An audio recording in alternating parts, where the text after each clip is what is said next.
Mike Gesicki finished tight end 11, 73 receptions, 112 targets, 780 yards, 2 touchdowns, 18.76% of the target share. Thoughts on Mike Gesicki?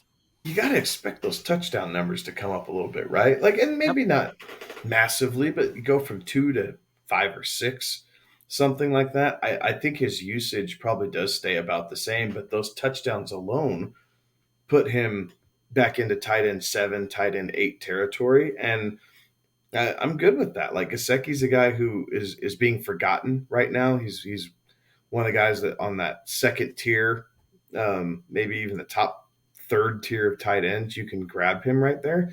And I'm okay with that. If I'm going to sit back just a little bit and I don't want to get involved in, the top end of tight ends, and I'm just kind of looking for somebody in the middle to fill in, I'm okay with Mike Gesicki. I think the touchdowns pick up.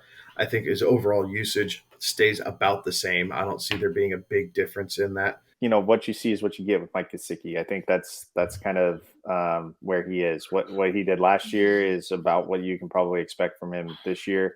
If you and you hope that the touchdown numbers go up. So again, yeah, late tight end, streaming tight end option. It's good option.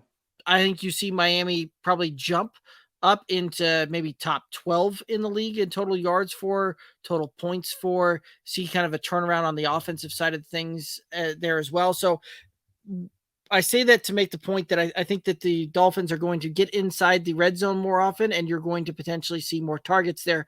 Now, off of this wide receiver room and off of the pass catching options, Mike Gesicki becomes the big body go-to type of target down in the red zone there. And last year, inside the 10 zone, he only saw 4 targets. And a lot of that had to do with the fact that the Dolphins just weren't in there that often last year.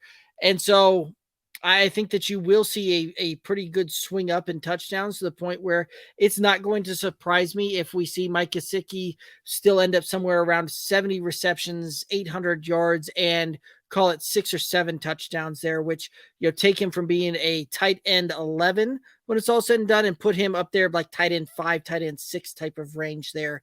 And this is a guy that I think you will be able to get a discount on in your fantasy rosters, right? He's coming off the board at ADP 112, so puts him right there in kind of the middle of the 10th round type of thing.